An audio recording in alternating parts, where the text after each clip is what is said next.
8. अर्श, जब भी बात होती है सनातन की तो मुझे बहुत सारी चीजों में से एक चीज जो बड़ी फैसिनेटिंग लगती है जी, वो ये लगती है कि सनातन में कोई भी मतलब हर जीव का, हर प्राणी का एक स्थान बताया गया। बिल्कुल। वो चाहे गाय का हो, चाहे कुत्ते का हो, कुत्ता भी जो है कहते हैं कि वाहन बताया गया, वाहन बताया गया भैरव भगवान का। जी। सिमिलरली मुझे याद है अर्श, मैं शायद इसके बारे में बात भी कर चुका हूँ कि जब मेरे फादर साहब की 13वीं हुई थी, आई थिंक 13वीं से पहले एक ऐसा ट्रेडिशन होता है जिसमें आप 7 थाले लगाते हैं ब्राह्मणों के लिए और वो बाहर आके रख देते हैं और इंतजार करते हैं कोई कौवा आके उसे खाएगा।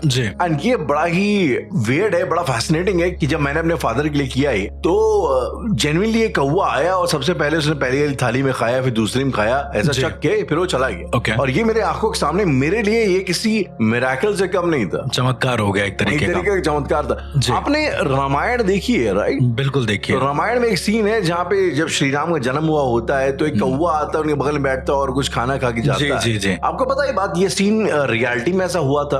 हाँ, मतलब मुझे सुनने में मिला था कि शूट के दौरान एक्चुअल में एक कौवा आया और एक्चुअली में कौवा आया, वहाँ पे बैठा और ग्रहण करके चला गया। और रामानंद सागर जो थे वो एकदम शॉक हो गए, कि उनको लगा कि ये डिवाइन आशीर्वाद। सीन शायद रैंडमली शूट भी हुआ है, वो सीन रैंडमली शूट भी ऐसे ही हुआ था।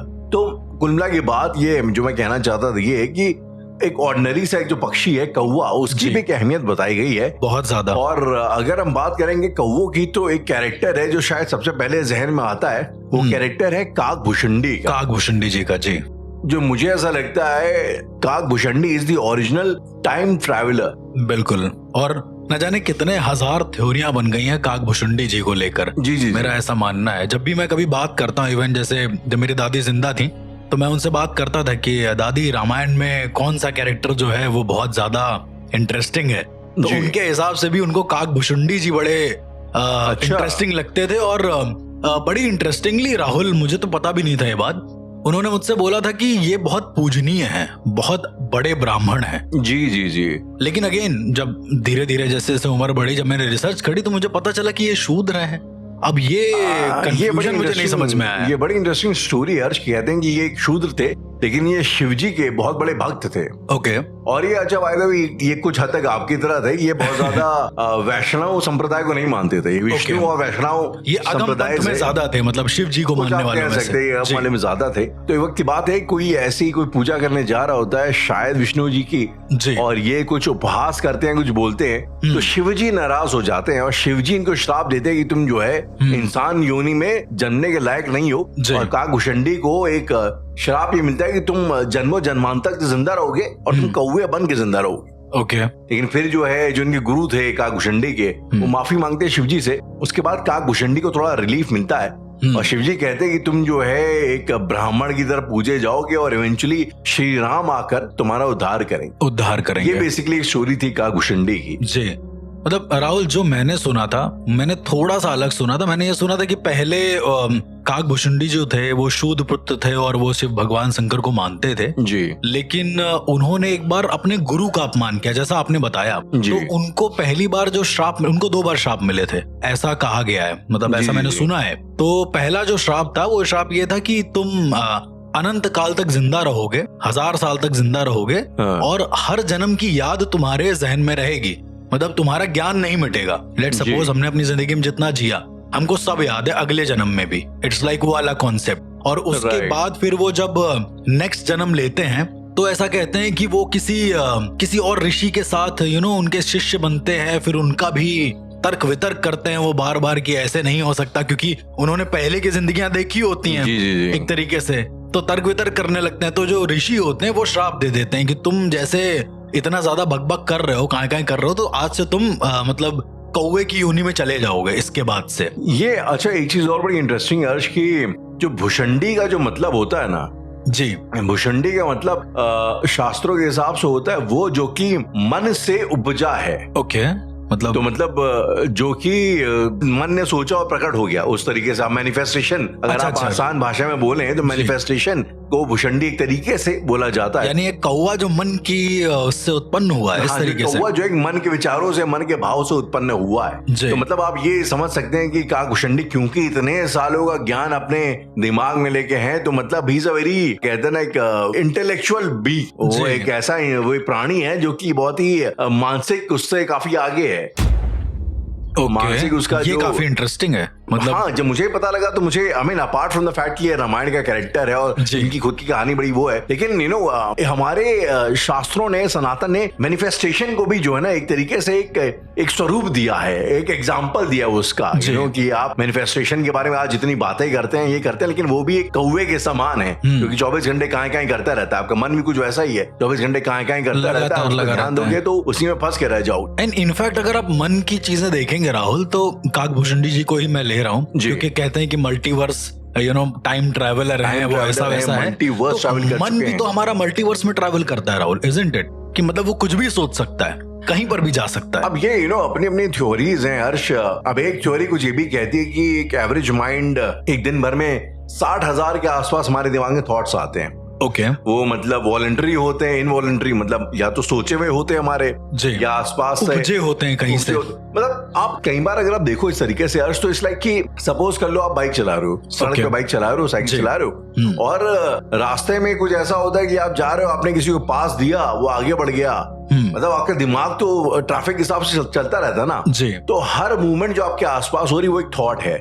जो एक रोड थी, आपने कोने में देखा, आपका ध्यान पूरी तरह उसमें नहीं गया जी, लेकिन आपके दिमाग में एक थॉट उपजा होगा, और वो थॉट अपने आप में यूनिवर्स है। बिल्कुल। कि क्या व्हाट इफ कि मैं इस रोड में गया होता। कुल मिला के डिफरेंट पॉसिबिलिटी, डिफरेंट मल्टीवर्स, ऐसा ये कह सकते हैं। अब ये मतलब ये मेरी अंडरस्टैंडिंग है, I might be wrong also, लेकिन कुल मिला के बात ये होती है कि जितने हमारे दिमाग में थॉट्स आते हैं, कुछ लोगों के हिसाब से वो थॉट्स अपने आप में यूनिवर्स होते हैं, जो शायद कहीं पे एग्जिस्ट कर रहे हैं इस वक्त भी। मतलब अब जैसे थॉट्स की बात आप कर रहे हैं कि इतनी पॉसिबिलिटी में इतने थॉट होते हैं जी, तो तुलसीदास जी ने अपनी जो रामायण है उनकी, उसमें उत्तरकांड में काकभुषुंडी जी का जिक्र किया है। उसमें बताया है कि काकभुषुंडी जो हैं वो सर्वव्यापी हैं, और उन्होंने राम जी का बड़ा साथ दिया है। इनफैक्ट लंका पार कराने में भी, अब ये नहीं पता किस तरीके से दिया है, बट उन्होंने लिखा है कि उन्होंने राम के जन्म से लेकर राम जी जब तक अयोध्या नहीं आते हैं तब तक का पूरा सिनेरियो देखा है, और कहीं कहीं पर उन्होंने ये बताया कि इसके अलावा कहीं पर कुछ ऐसा हुआ है जहाँ पे रावण जीता है। ये भी बड़ा इंटरेस्टिंग है। राइट। अब रावण जीता कैसे है? उन्होंने बोला कि जो काकभुषुंडी जी थे वो अनंत ब्रह्मांडों में ट्रैवल कर सकते थे, मल्टीवर्स, जिसके बारे में हम लोग मोस्टली बात करते हैं। और मल्टीवर्स में राहुल कुछ भी हो सकता है। शायद मल्टीवर्स में जो रामायण एग्जिस्ट कर रही है उसमें रावण जीत गया हो, राम जी हार गए हो, ये भी पॉसिबिलिटी है। कोई एक ऐसा यूनिवर्स हो सकता है। जैसे हम लोगों ने अभी थोड़े दिनों पहले भी बात करा था कि महाभारत शायद ऐसी भी हुई होगी जिसमें कौरवों की विजय हुई होगी, पांडव हार गए होंगे, या शायद कृष्ण जीत हो ही नहीं किसी में, इस तरीके से। जी ये बड़ा इंटरेस्टिंग है राहुल कि एक ऐसा कैरेक्टर जो हर तरह की पॉसिबिलिटी को देख रहा है, इसके बारे में मतलब आपका क्या कहना है कि लेट्स सपोज अगर हम लोग बात करें माइंडसेट की काकभुषुंडी जी के, तो क्या रहा होगा इतनी सारी पॉसिबिलिटी को देखना? मैं वही आपसे कह रहा था कि एक कौवे की एवरेज लाइफ होती 10 से 15 साल जी, तो वो इतने मनमंत्रों से जिंदा चले आ रहे हैं, कितनी सारी लाइफ और कितनी सारी डेथ्स उन्होंने देखी होंगी जी। एक चीज मुझे बड़ी फैसिनेटिंग लगती है हर्ष की, अक्सर हम लोग देखते हैं ना, हम लोगों ने कहानी में पढ़ा है कि कहीं असुर आते हैं जो कि अमर होना चाहते हैं जी, कि अमृत पीना चाहते हैं, अमर होना चाहते हैं, मोस्टली अमर होना चाहते हैं। लेकिन अमरता जो है बेसिकली हमारे, आई थिंक शायद हमारे कल्चर की इकलौती सी अंडरस्टैंडिंग है कि अमरता इज नॉट, वो कोई बहुत अच्छी चीज नहीं है। हाँ, कि भाई तुम हजारों साल जी रहे हो, तो हजारों साल जी रहे हो जी। मतलब एक वो अभिशाप भी, अश्वत्थामा आप देख लीजिए, तगड़ा एग्जांपल है। अश्वत्थामा के लिए अमरता एक अभिशाप है, कर्स ऑफ इमोर्टैलिटी, जो शायद हम लोगों ने बात भी करी है। हाँ। तो मुझे तो इनफैक्ट ये चीज ज्यादा फैसिनेटिंग लगती है, यू नो, कि इमोर्टैलिटी को इस तरीके से डिफाइन किया गया हमारे उसमें काकभुषुंडी के माध्यम से भी। अर्श एक स्टार्टअप है वायु शास्त्र एरोस्पेस करके, IIT मद्रास के इंक्यूबेशन सेंटर का है जी, एंड उसके CEO हैं जगदीश कानन। तो इनकी एक स्टोरी आई थी कुछ टाइम पहले की बात है, टाइम्स ऑफ इंडिया में। Okay, very interesting story. ये स्टोरी थी काकभूषणी के ऊपर, Kakbhushundi and the concept of multiverse. ये काकभूषणी के माध्यम से एक स्टोरी सुनाते हैं कि काकभूषणी जो है 16वीं बार रामायण देख रहे होते हैं। ठीक है, 16वीं बार रामायण देख रहे होते हैं। ओके, ये कहानी फिक्शनल है मैं बता दूं, लेकिन इंस्पायर्ड है शास्त्रों से। ओके, तो वो 16वीं बार रामायण देख रहे होते हैं और वो देखते हैं कि श्री राम जो हैं, जो बाल श्री राम है, वो गैजेट से खेल रहे हैं, रॉकेट्स की बात कर रहे हैं लक्ष्मण के साथ। ओके, ये मतलब एक फिक्शनल चीज है, ये फिक्शनल कॉन्सेप्ट है, वो एक कहानी मतलब जो फिक्शनल कॉन्सेप्ट है। हाँ जी।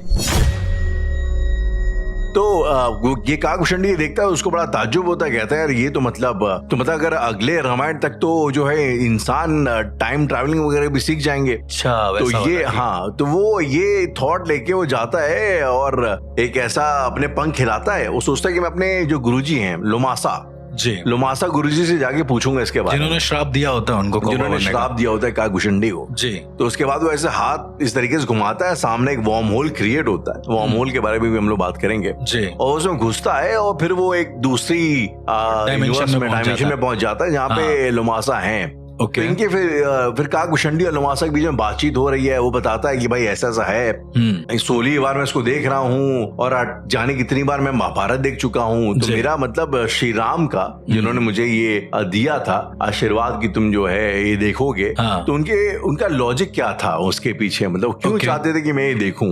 तो लोमासा उसको बोलते देखो यार ऐसा है कि तुम मैसेंजर हो, एक यूनिवर्स से दूसरे यूनिवर्स के बीच का मैसेंजर, एक ऐसा मीडियम जो दोनों यूनिवर्स में जा सकता है, एक ऐसा मीडियम जो कि दोनों यूनिवर्स में जा सकता है और दोनों यूनिवर्स के लोगों को ये बात पता लग सकती है कि हमारा यूनिवर्स इकलौता यूनिवर्स नहीं है, बहुत कुछ है इसके अलावा, कुछ है। इसके बाद जो है लोमासा उसको बताते हैं कि भाई हर एक 200 बिलियन गैलेक्सी हैं, हर गैलेक्सी के अंदर एटलीस्ट 1 बिलियन स्टार्स हैं। ओके, यू नो, जो कि साइंटिफिकली प्रूवन है जी। इनफैक्ट हमारा भी जो एक मिल्की वे है जो हम लोगों का, वो एक सुपर क्लस्टर का पार्ट है जिसको शास्त्रों में लेनियाका बोला गया है, कुछ इस तरीके का नाम है लेनियाका, जो कि एक सुपर क्लस्टर है जिसमें से एक छोटा सा पार्ट है हमारा मिल्की वे जी। और ये जो लेनियाका ये एक अंडाशय के रूप में होता है जी, एक अंडे के रूप में होता है, मतलब एक भ्रूण के रूप में होता है। तो इस तरीके से बेसिकली एक बड़ा ही इंटरेस्टिंग, रियली इंसिस्ट जो हमारे लिसनर्स हैं वो जाएं और टाइम्स ऑफ इंडिया में इस पर्टिकुलर आर्टिकल को पढ़ें एक बार कि यू नो किस खूबसूरती से शास्त्रों में और काकभूषणी के माध्यम से हमें ये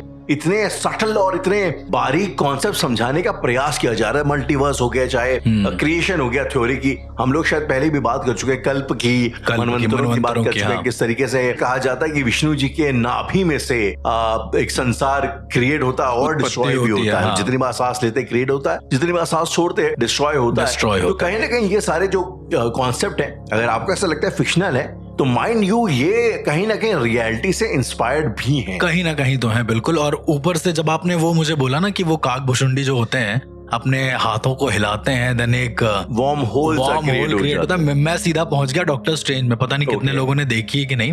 तो क्या होता है, उस कैरेक्टर के पास एक स्लिंग रिंग होती है, एक रिंग होती है जो दोनों फिंगर्स में बीच में पहनी जाती है जी। और वो अपना एक हाथ फ्रंट में रखते हैं और दूसरे हाथ से राउंड उसको घुमाते हैं, तो एक बड़ा सा वार्म होल क्रिएट हो जाता है जिसके अंदर तुम अलग अलग डायमेंशंस में जा सकते हो। राइट। जैसे ही आपने वो चीज बोला मुझे डायरेक्ट डॉक्टर स्ट्रेंज क्लिक किया। क्या राहुल आप मुझे बता सकते हैं जो आपने अभी बताया, जिनकी थ्योरी बताई, वो लगभग कब निकली होगी हिंदुस्तान टाइम्स के अंदर? ये अभी इसी आई थिंक मई की बात है, एक महीने पहले। मुझे ऐसा लगता है कि कहीं ना कहीं बाहर के लोग भी हमारे कल्चर से बहुत ज्यादा इंस्पायर्ड हैं एक तरीके से, कि आपने हाथ घुमाया और वार्म होल क्रिएट हो गया। इनफैक्ट डॉक्टर स्ट्रेंज तो वैसे भी अथर्ववेद इन सब चीजों से इंस्पायर थी जी, बिल्कुल। और मल्टीवर्स की थ्योरी जो थी उसमें कभी शायद हम लोग इसके ऊपर भी बात मैं करना चाहूंगा अर्ज की, कि बेसिकली वार्म होल लाइक होता क्या है, मतलब एक तरीके से। अब इसके पीछे एक बड़ी ही एक थ्योरी है जो कुछ लोग देते हैं, मैं खाली वो थ्योरी आपके साथ शेयर करना चाहता हूँ, ठीक है।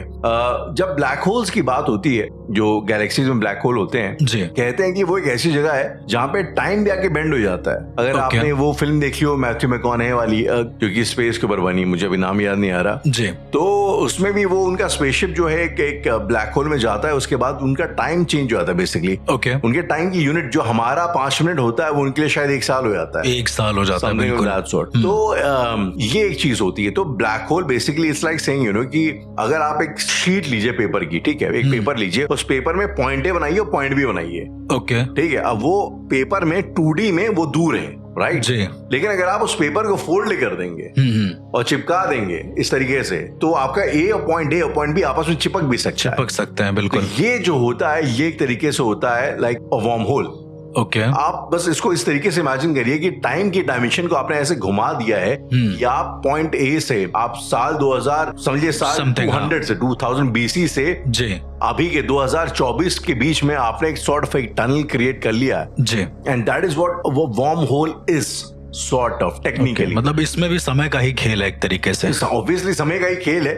अब ये थ्योरेटिकली तो ऐसे बताया जाता है, प्रैक्टिकली कितना पॉसिबल है कितना नहीं, आई मीन ये कह पाना मुश्किल है। आई मीन जो आई थिंक जो एक इंडियन मैथमेटिशियन थे रामानुजम जी, तो उनकी जो आखिरी गणनाएं थी, जो उन्होंने आखिरी थ्योरीज दी थी, वो शायद दी ही इसी युग के ऊपर थी। Time and the bend in time, कैसे आप ब्लैक होल के अंदर टाइम को कैलकुलेट कर सकते हैं या टाइम वैल्यू को कैलकुलेट कर सकते हैं। समझ गए। तो टाइम भी अपने आप में बड़ा ही एक इंटरेस्टिंग कॉन्सेप्ट है, अगर कभी हम इसके ऊपर बात करना चाहें तो आपको नहीं लगता राहुल कि जैसे मान लीजिए आपने जैसे बताया कि काकभूषुंडी जी ने 16 बार महाभारत, 11 बार रामायण, जो भी आपने बताया कि इस तरह से देखी, जो अजम्पशन है लोगों का जी, तो आपको नहीं लगता कि हर बार जब भी वो मल्टीवर्स में ट्रैवल करते होंगे समय की गणनाएं कुछ अलग ही होती होंगी? लेट्स सपोज यहाँ की रामायण मान लो चल रही है आज से करीब 10,000 साल पहले या समथिंग साल पहले, तो किसी और मल्टीवर्स में हो सकता है 1 साल पहले की रामायण हो। इस तरीके से भी पॉसिबिलिटी हो सकती है। यस।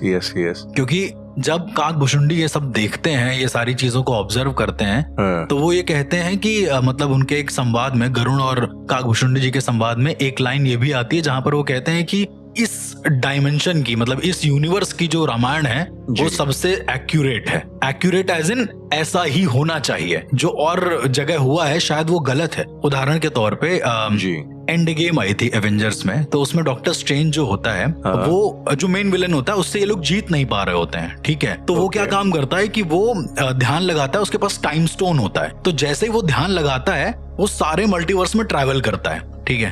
और जैसे जैसे ट्रैवल करता है वो हर एक युद्ध को देखता है कि हर एक डायमेंशंस में, हर एक मल्टीवर्स में सारे एवेंजर्स मिलके वो थैनोस को हरा पाए हैं कि नहीं। और वो करीबन 14 लाख समथिंग उसके नतीजे देखता है, और उन सारे नतीजों में सिर्फ एक नतीजा ऐसा होता है जिसमें ये लोग जीत, इस तरीके से। तो शायद काकभूषुंडी जी ने जो गरुण को बताया है कि ये जो रामायण है ये बहुत ज्यादा सही है, ये शायद उसका एक परिणाम होगा शायद कहीं ना कहीं, मुझे ऐसा लगता है। पॉसिबली